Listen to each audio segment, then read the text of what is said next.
चमत्कारी साप. खूप दिवसांपूर्वीची गोष्ट आहे. एका खेडेगावात एक शेतकरी राहत होता. मागच्या 3 वर्षांपासून त्या खेडेगावात दुष्काळ पडला होता. एके दिवशी शेतकरी असाच एका झाडाखाली आराम करत बसला होता. तेवढ्यात त्याने एका बेळाजवळ एक साप पाहिला. तेव्हा शेतकरी विचार करू लागला, हा साप तर इथेच राहत असणार, परंतु मी कधी याची पूजा नाही केली. यामुळे जमीन नापीक झाली असणार ही माझी. आता मी या सापाची रोज पूजा करणार.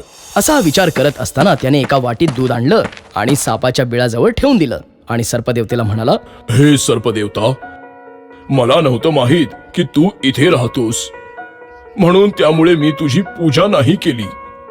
मला क्षमा कर. आता मी रोज तुझी पूजा करीन. असं बोलून शेतकरी तिथून निघून गेला. दुसऱ्या दिवशी सकाळी जेव्हा शेतकरी सापाच्या बिळाजवळ आला तर त्याला त्या वाटीत एक चमकणारी वस्तू दिसली. ते एक सोन्याचं नाणं होतं. शेतकऱ्याला कळून चुकलं की हा जादूचा साप आहे. त्या दिवसापासून मग शेतकरी रोज सापाला दूध द्यायला लागला आणि बदल्यात त्याला एक सोन्याचं नाणं मिळायला लागलं.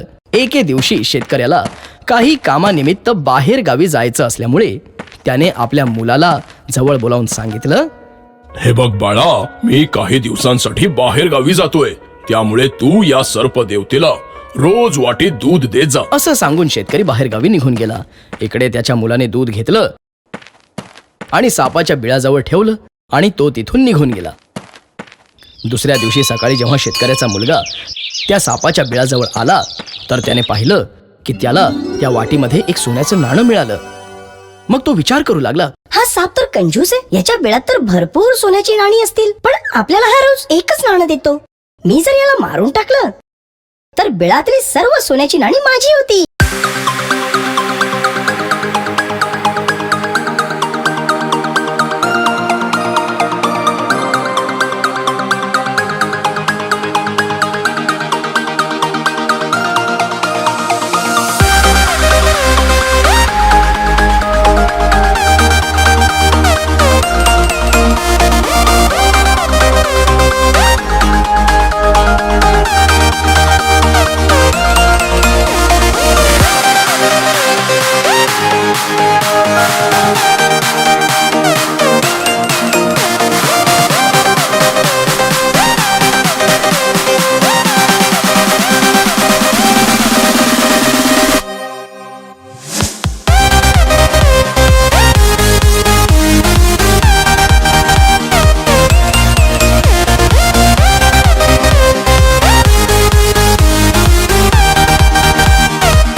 शेतकऱ्याच्या मुलाने दुसऱ्या दिवशी सापाला दूध देताना हातात एक लाकडाची काठी सुद्धा सोबत नेली होती.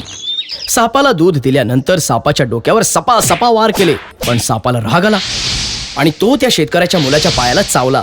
शेतकऱ्याचा मुलगा जखमी अवस्थेत तिथून पळून गेला आणि साप देखील जखमी अवस्थेत असल्याने बिळात निघून गेला.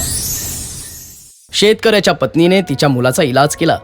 शेतकरी बाहेर गावावरून आल्यानंतर त्याच्या पत्नीने घडलेली सर्व हकीकत शेतकऱ्याला सांगितली आणि त्या शेतकऱ्याला सापाचा खूप राग आला. शेतकरी जेव्हा सापाजवळ गेला तेव्हा त्याला सापाकडून घडलेली सर्व हकीकत समजली.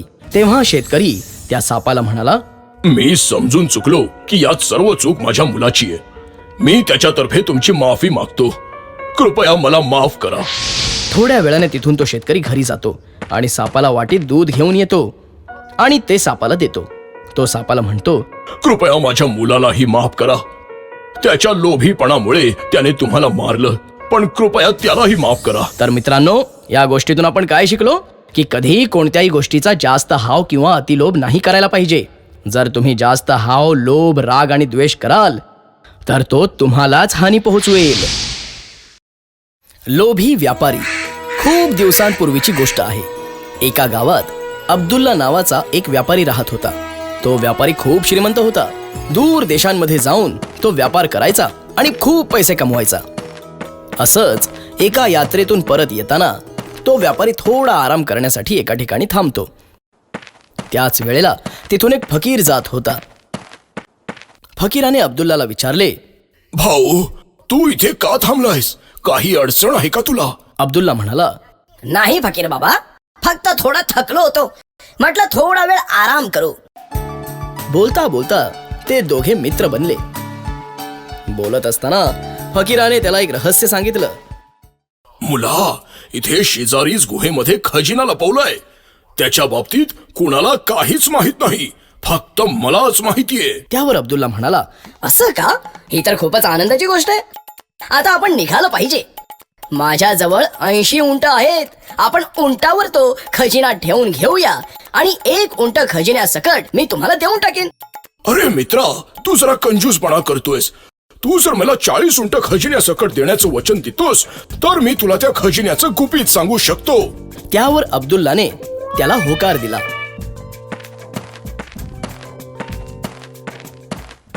नंतर ते दोघे त्या मोठ्या गुहेसमोर येऊन उभे राहिले.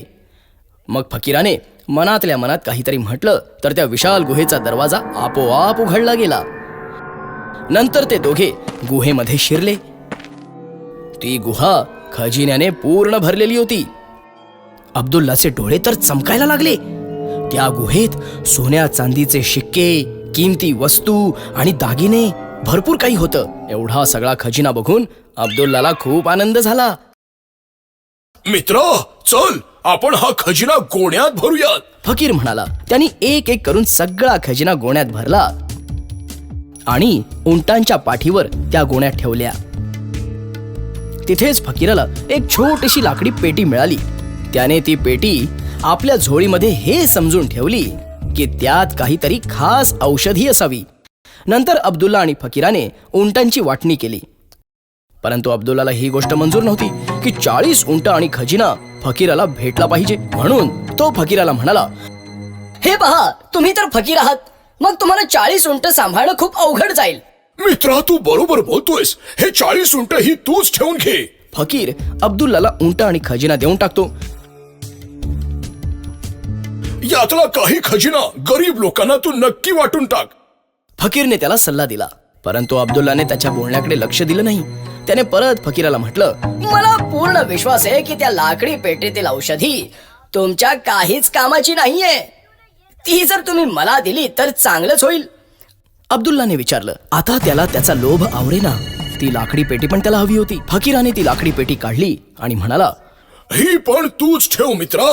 तुम्ही मला या औषधाबद्दल सांगाल का? अब्दुल्लाने विचारलं. जर तू यातलं थोडंसं औषध तुझ्या डाव्या डोळ्यात टाकलंस तर तुला अदृश्य असलेला खजिना सुद्धा दिसेल. परंतु तू जर हे औषध चुकून आपल्या उजव्या डोळ्यात टाकलंस तर तू कायमस्वरूपी आंधळा होशील. फकीराने त्याला सल्ला दिला. मला पूर्ण विश्वास आहे की हा फकीर काहीतरी रहस्य लपवतोय. असं कसं होईल की एकाच औषधाचे 2 वेगवेगळे फरक असतील? अब्दुल्लाने विचार केला. त्याने फकीराच्या बोलण्यावर विश्वास नाही ठेवला आणि ते औषध त्याने आपल्या दोन्ही डोळ्यात टाकलं आणि तो कायमचा आंधळा झाला. काही क्षणांमध्येच तो श्रीमंत अब्दुल्ला पूर्णपणे आंधळा भिकारी बनला. तर मुलांनो, या गोष्टीतून काय समजलात? अतिमोह माणसाला आंधळा बनवतो.